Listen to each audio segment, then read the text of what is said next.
সকলের প্রিয় জনাব শফিকুজ্জামান সরকার উপস্থিত আছেন, বাংলাদেশ জামাতে ইসলামের সভাপতি, সাধারণ সম্পাদক সহ বিভিন্ন পর্যায়ের নেতৃবৃন্দ উপস্থিত আছেন।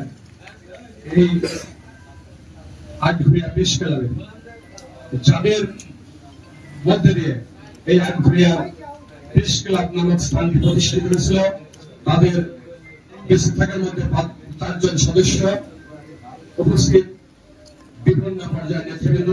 সর্বপ্রথমে আমার ব্যক্তিগত পক্ষ থেকে এবং আমার প্রাণপ্রিয় সংগঠন বাংলাদেশ জাতীয়তাবাদী দলের পক্ষ থেকে সবাইকে জানাই সালাম, আসসালামু আলাইকুম। আসলে আটঘরিয়া প্রেস ক্লাবের কথা বলতে গেলে অনেক কিছু বলতে হয় এবং সময় সাপেক্ষের ব্যাপার, কিন্তু আজকের এই প্রোগ্রামটা খুব দ্রুত শেষ হবে, যার কারণে আমরা আজকে এখানে যারা আছি, ফ্যাসিবাদী সরকারের বিদায়ের পর আমরা মহান রব্বুল আলামিনের কাছে আশাবাদী যে আগামীতে এই বাংলাদেশের রাষ্ট্রীয় ক্ষমতা আমরা বিগত দিনে যারা বিভিন্ন দিন কাটিয়েছি তারাই হয়তো রাষ্ট্র গঠন করবো।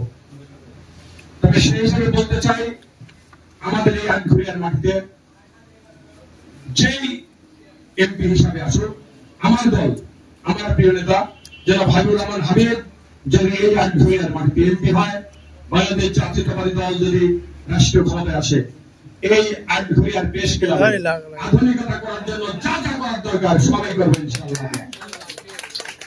আর আমি একটা জিনিস বলতে চাই, যারা সাংবাদিক ভাইরা আছেন তাদের কাছে বলতে চাই, এখানে প্রেস ক্লাবের প্রত্যেকটি যেরকম নামের একটা নেম প্লেট থাকে, আপনারা অবশ্যই অতি তাড়াতাড়ি করবেন।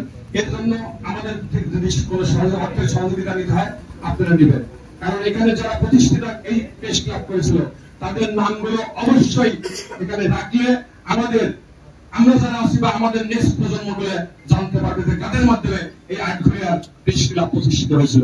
যাই হোক, অনেক কথা আছে, পর্যায়ক্রমে অনেক কথা হবে। শেষে এই প্রেস ক্লাবের উন্নতি কামনা করে, সবার সুস্বাস্থ্য এবং দীর্ঘায়ু কামনা করে আমি এবার কথা শেষ করছি। সবাইকে ধন্যবাদ। আসসালামু আলাইকুম।